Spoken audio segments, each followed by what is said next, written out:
The 2024 Mac Mini returns with user-upgradable storage, a meaningful change for pros and tinkerers. Today we open one up to show the internal layout and the dedicated storage bay. A close-up reveals a compact chassis with clearly accessible mounting points and cables neatly routed. Removing the shield exposes the main logic board and the removable SSD area directly beneath it.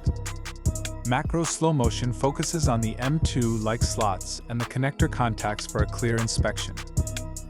On-screen callouts mark the SSD slots, connector type, and mounting screw positions for quick reference.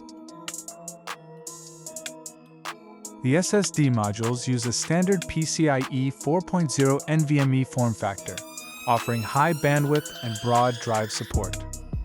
A slow-motion insert shows the module aligning, the edge connector seating, and the retention latch engaging. Inspect the edge contacts and mounting screw. Proper seating and thermal pad placement matter for reliability. Compatibility is broad, but check firmware pairing, physical length, and any vendor-specific retention hardware. We ran capacity and boot tests. Larger PCIe 4 drives boot reliably and sustain higher throughput under load. Summary: upgradable storage is back. Choose PCIe 4 NVMe modules, confirm physical and firmware compatibility, and enjoy straightforward expandability.